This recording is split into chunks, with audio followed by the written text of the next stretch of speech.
meu boa tarde, boa noite, bom dia. Vai depender do momento em que os meus queridos irmãos estão assistindo, né? Pelo YouTube, pelas redes sociais, pelo Instagram. Nós estamos nesses dias transmitindo uma palavra de Deus, né?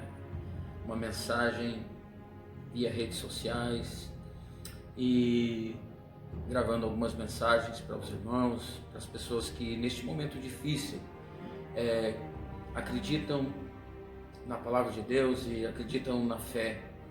E eu queria deixar uma palavra, creio que um pouquinho esclarecedora sobre o que está acontecendo nos dias atuais, e eu pretendo ser rápido, prático, porque eu não sou um expert em escatologia, né? Nós buscamos pesquisar algumas coisas e procurando conhecer aquilo que é básico a respeito da volta do nosso Senhor e Salvador Jesus Cristo. E aprendemos muitas coisas e como estudiosos da palavra gostamos de estar sempre aprendendo, né? E à medida que vamos aprendendo, vamos compartilhando com os irmãos e abrindo um leque para aprender ainda mais, né? Mais com outras pessoas, quem sabe com as pessoas que também vão nos assistir, dando a sua opinião, compartilhando a sua opinião. Paulo, ele fala lá na segunda carta à igreja de Tessalônica, em 2 Tessalonicenses, capítulo 2, versículo 1 ao 12, ele diz as seguintes palavras: caros irmãos, quanto ao retorno do nosso Senhor Jesus Cristo, a nossa reunião com Ele, vos suplicamos que não permitais que vosso modo de crer seja influenciado, nem fiqueis amedrontados por causa de profecias, palavra ou cartas atribuídos indevidamente à nossa autoria, como se o dia do Senhor tivesse já chegado. Não vos deixei enganar de forma alguma, pois ninguém, portanto, antes daquele dia virá apostasia. Isso é muito interessante, porque está falando, né, do anticristo, do papel do anticristo e da apostasia. Porquanto, antes daquele dia virá apostasia, então será revelado o homem da iniquidade, o filho da perdição, né? O que a Bíblia deixa bastante claro em relação a outros textos também, como lá em Apocalipse, falando do ministério da iniquidade do anticristo. Aquele que se opõe e se exalta acima de tudo e que se chama Deus, ou objeto de adoração, a ponto de se assentar no santuário de Deus, apresentando-se como Deus. Não vos lembrais de que eu costumava compartilhar convosco acerca desses acontecimentos? No entanto, vós sabeis o que está detendo este momento, para que ele seja manifestado no seu devido tempo, né? Creio que Paulo está falando aqui, né, aquilo que ele já compartilhava com a igreja, e ele está falando aqui do próprio anticristo, né? E ele está tratando, dizendo que esse ministério da iniquidade ainda não fora revelado, porque alguma coisa ainda detém o mistério da iniquidade. E acreditamos que o que detém o ministério da iniquidade é a igreja, né? Então a igreja ela está num contexto onde ela será arrebatada e vindo então a tribulação e o subsequente ministério da iniquidade, o anticristo, né? No versículo 6 ele diz assim: no entanto, vós sabeis o que está detendo neste momento, para que ele seja manifestado no seu devido tempo. Na realidade, o ministério da iniquidade já está em ação, quer dizer, a palavra ela já está em movimento, as coisas já estão acontecendo, só não há uma revelação do ministério amplo do anticristo. Na realidade, o ministério da iniquidade já está em ação, estando tão somente que seja afastado aquele que agora o detém. Pois bem, né? Quando nós falamos da pré-tribulação, nós acreditamos que a igreja ela vai cumprir aquela passagem que Paulo fala lá aos Coríntios, que o próprio Senhor Jesus mencionou nos Evangelhos, de que a igreja ela vai se encontrar com o Senhor Jesus Cristo nos ares, né? Da mesma forma como diz em Atos, que o Senhor adverte, né, aqueles as quais contemplavam, né, a subida do Senhor. Ele diz que da mesma forma com que estavam eles vendo subir, da mesma forma ele desceria para buscar a igreja. Eu não quero aqui me deter nos acontecimentos em meio a essas etapas, né? Tem muitos outros acontecimentos em meio a essas etapas, né? A gente chama de subdivisão dos acontecimentos, como os próprios sinais, as datas, né, entre etapas, os juízos, a ressurreição, né, as bodas do Cordeiro, o julgamento. Eu queria me deter mais nessas 4 etapas, né? E compartilhar aqui, aprender com os irmãos, aprender com aqueles que também vão talvez comentar logo após. E é importante que a gente entenda que pelo menos essas 4 etapas são etapas que a Bíblia descreve como esses acontecimentos, né? Na realidade, o ministério da iniquidade, né, como diz o versículo 7, restando tão somente que seja afastado aquele que agora o detém, e acreditamos que há a igreja. Então será plenamente revelado o perverso, a quem o Senhor Jesus matará com o sopro da sua boca. E aí já entra toda uma questão, né, complexa da parte do juízo final, do Armagedon, pela gloriosa manifestação da sua vida. Ora, o aparecimento desse anticristo é de acordo com a ação de Satanás, com todo o poder, com sinais e com maravilhas ilusórias, e com todas as artimanhas e engano proveniente da injustiça para os que estão perecendo, porquanto rejeitaram o amor, a verdade que poderia salvar, né? Quando está falando que rejeitaram a palavra, não acreditaram na palavra, e a Bíblia menciona que como vai ser a volta de Jesus, será como nos dias de Noé, né? Porque quando Noé teve um chamado, uma revelação de Deus para construir a arca e anunciou que viria o dilúvio, quantas daquelas pessoas daquela geração que zombavam, né? Que zombavam de Noé e que não acreditavam que Deus tinha dado uma revelação a Noé. E a Bíblia diz que assim seria nos dias também, na volta de Jesus, que seriam dias em que as pessoas não iriam acreditar, que as pessoas iriam descrever como fatos tão distantes e talvez tão colocado na mente dos cristãos como uma fantasia. Pois bem, mas a Bíblia afirma que é verdade. A Bíblia fala de todas as profecias, e como eu falei aqui, eu não quero passar uma palavra, uma anotação, um estudo de todas as profecias que já se cumpriram, mas fazer aqui uma pequena divisão em 4 etapas, né? Deixando, como falei ali, as subdivisões, e falando de 4 etapas que creio elas ser fundamentais para nós entendermos como acontecerá.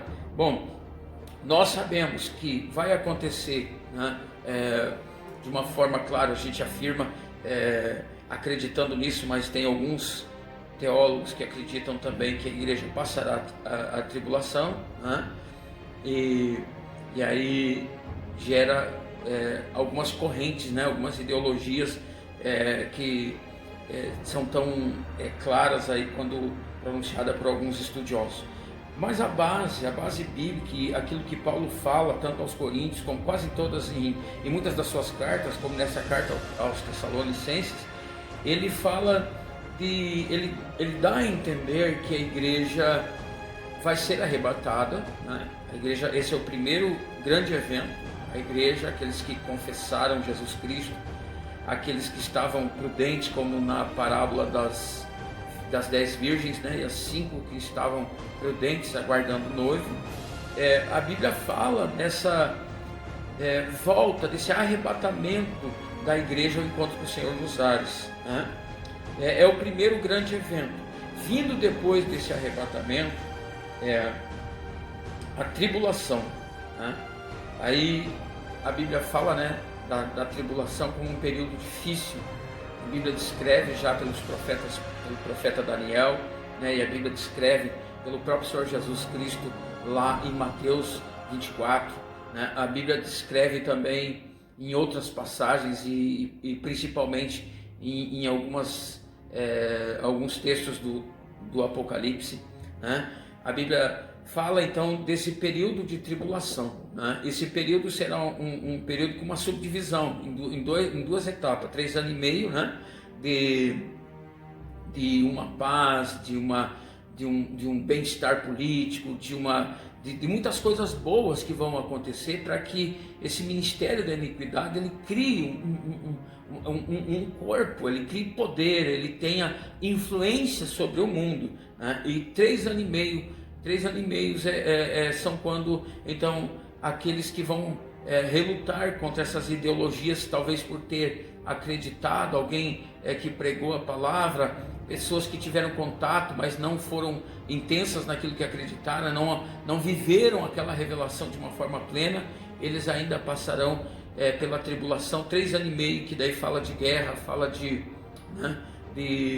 coisas que vão acontecer de uma forma até terrível, a perseguição, o anticristo que vai se assentar no trono, né, se achando ser Deus e obrigando todas as pessoas a usar aquilo que está descrito lá em Apocalipse, no capítulo 3, no capítulo 16, falando, né, da marca da besta, e aí onde fala que não se compra e nem se vende sem o número da besta, que é o número 666. Bom, esses são alguns fatos, né, que a Bíblia menciona.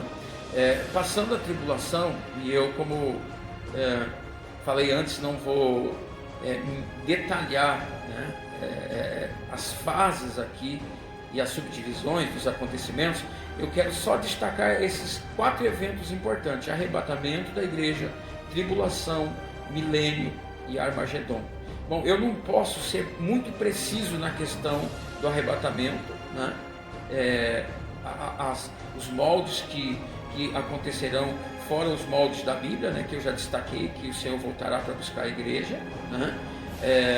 Nós não podemos dizer data, nós não podemos dizer período. A única coisa que a Bíblia menciona é que, tal como uma mulher grávida que está para dar à luz, assim iria acontecer, né? Ia ter sinais do parto da mulher, então era para observar os sinais. Aí fala então de guerras, de rumores de guerras, de abalos sísmicos, enfim, tantas coisas que a gente já está percebendo que ia acontecer. E uma das coisas relevantes a se destacar, e até preocupante, é uma palavra que o Senhor falou a respeito da própria igreja. Ele diz que o amor de quase todos se esfriaria, né? Isso é um dos sinais. E a gente olha e vê nos dias atuais, não há mais amor, as pessoas são consumistas, materialistas, as pessoas só pensam no bem-estar. A igreja só é boa se elas conquistam, se elas conquistam valores da terra, e elas não pensam aquilo que Paulo diz: pensai nas coisas que são do alto, buscai as coisas que são do alto. Elas não buscam aquilo que o próprio Jesus diz, né? Para nós acumular tesouros no céu, não acumular tesouros na terra. Elas não vivem os valores de entrega que Jesus diz: aquele que vier após ele tem que renunciar a si mesmo, e aquele que amar a sua própria vida mais do que a ele iria perder a sua própria vida. Então as pessoas não estão dando valor para as promessas de Deus, e não estão vivendo esse amor genuíno, né? Por isso que a Bíblia diz assim: e o amor de quase todos se esfriaria, né? Porque a fé que nós encontramos na Bíblia é uma fé verdadeira, genuína, é uma fé de entrega, é uma fé sólida, né? Onde as pessoas elas morriam por uma causa, elas acreditavam na eternidade, elas sabiam que até mesmo o mal que acontecesse na terra purificava elas para a eternidade. Então elas glorificavam a Deus quando eram perseguidas, elas adoravam a Deus quando passavam privações, né? Até quando eram açoitados, a igreja apostólica e os apóstolos glorificavam a Deus por ser dignos de tamanha causa, né? Mas a igreja perdeu esse amor, né? E por isso acredito que precisa voltar e se preparar, né? Para que realmente tenha essa revelação da palavra. E quem sabe muitos daqueles que esfriaram o amor e que ouviram a palavra na tribulação, pela perseguição, vão ter a oportunidade, mesmo passando a dificuldade, né? Não deixando se marcar, porque vocês imaginem na tribulação, eu não quero nem imaginar que se a igreja passa a tribulação, mas imagine vocês onde uma pessoa que será marcada com 666, né? O número da besta, na mão direita ou na testa, ou seja, com algum instrumento, alguma ferramenta, com microchip, ou eu não sei como vai acontecer isso. Alguns dizem, mas é no coração. Não, terá que ter uma marca, uma identificação, porque a Bíblia diz que terá essa identificação. Então, essa identificação, ela precisa, porque se a Bíblia diz que ninguém compra e ninguém vende sem a marca da besta, há uma lógica que uma pessoa entrará no mercado, uma pessoa vai precisar do seu CPF, vai precisar da sua documentação, ela vai estar tudo contido nessa ferramenta, né, que a gente não sabe ainda dizer o que é, mas a Bíblia diz: não se compra e não se vende sem a marca. Imagina que se for um microchip conectado a uma rede mundial de computador, imagina que alguém está indo no comércio, né, e o controle mundial tem o controle daquela pessoa, aonde ela está, o que ela compra, o que ela vende, o que ela faz. Se ela é um criminoso, ela não vai poder mais ser um criminoso. Será, teoricamente falando, até uma grande descoberta, né? E eu acho e creio até que o anticristo está já preparando muito bem essa ferramenta, e logo vai se destacar uma potência mundial aí, um grande líder para quem sabe aí colocar essa ideia em prática, né? Mas é muito claro que diz a Bíblia: ninguém compra e ninguém vende.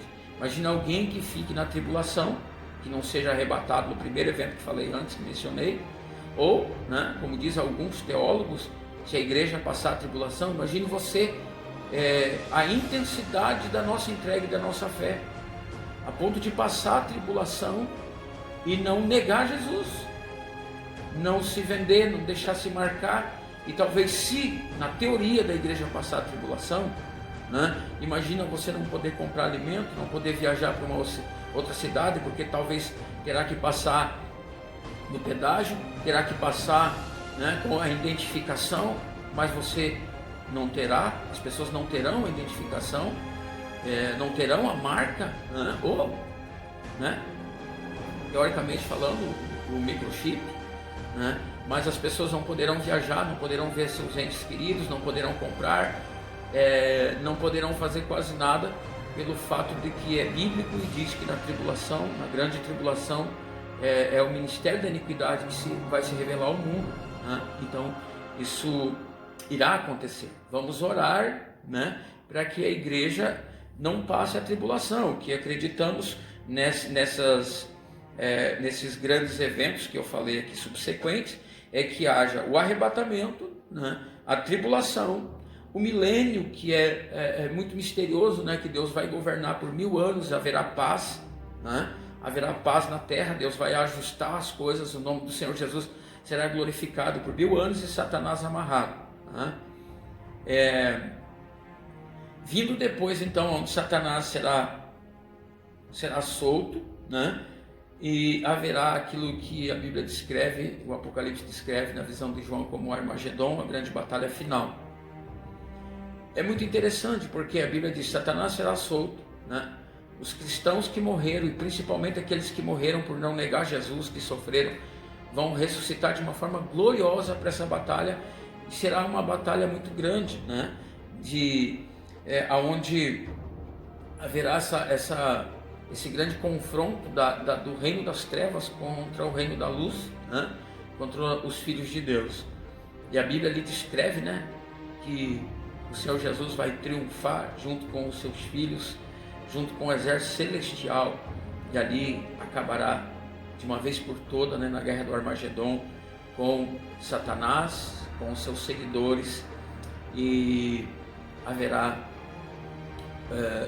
vai se estabelecer, né, o reino de Deus, com novos céus e nova terra, de uma forma muito ampla e talvez até difícil de explicar num pequeno período, né? A gente poderia aqui anotar algumas outras passagens e talvez entrar nessas subdivisões e falar do trono branco, falar do julgamento, da ressurreição, e nós levaríamos um bom tempo para isso. Eu gostaria de me deter um pouquinho, né, só nesses 4 níveis aqui de eventos, né, que é o arrebatamento da igreja, é promessa de Deus, a grande tribulação é cumprimento das profecias, o milênio, que é promessa de Deus estabelecer ordem e ser glorificado em Jerusalém, e a batalha final, o desfecho de todas as coisas, que é o Armagedon.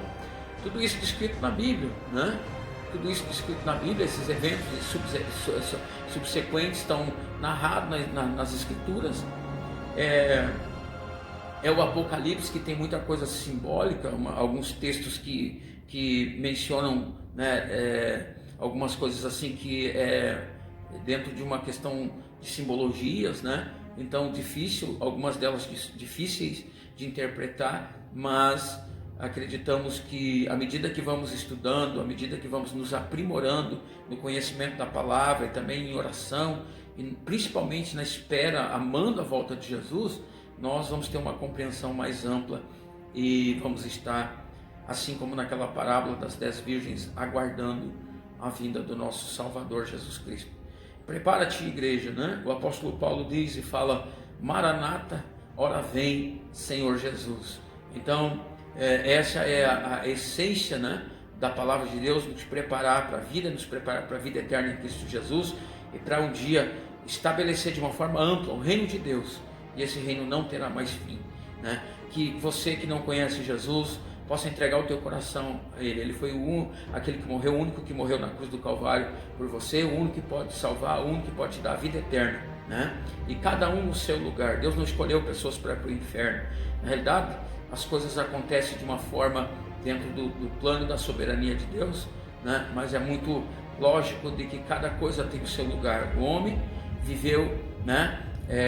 Teve a sua origem, caiu por causa do pecado, o pecado teve as suas consequências, e por causa do pecado Deus proveu o seu Filho para salvar, né? Então não é uma escolha de Deus aqueles que vão ser destinados para ir, mas é uma opção daqueles que não aceitaram Jesus, né? Tal como uma criança, quando ela nasce, ela vai para o berçário, né? Logo após ela vai para os braços da mãe para ser amamentada, né? Até que haja um crescimento e desenvolvimento. Essa é a natureza da vida, né? Diferente de uma pessoa que morre. Enquanto a criança, né, vai desenvolver a vida, a pessoa que morre, ela vai para o estado de decomposição, né? Então cada um no seu lugar. Nós temos a oportunidade de viver a essência de Deus, que é a vida, né? Através de Jesus. Ele diz: eu sou a vida, né? Ele diz lá em João 14,6: eu sou o caminho, a verdade e a vida. Então as coisas elas precisam ir para o seu destino correto. Aqueles que creem na vida, ele diz: eu sou a ressurreição e a vida, quem crê em mim, ainda que esteja morto, viverá. Então quem crê em Jesus, ele vai para o destino correto que lhe foi preparado. É uma coisa óbvia. Ele viveu em Cristo, ele vai para o lugar de destino, ao lugar da vida. Mas se ele permaneceu na morte, você não traz uma pessoa que morreu para dentro da tua casa. Você não traz um defunto, um cadáver em decomposição para o meio da sua sala. Você precisa ter um lugar de destino para a morte, um lugar de destino para a vida. Um lugar de destino para quem morre e permanece na morte. Um lugar de destino para quem tem a vida. Isso é tão claro que Jesus diz: quem crê em mim, ainda que esteja morto, viverá. Quer dizer, você tem uma vida espiritual.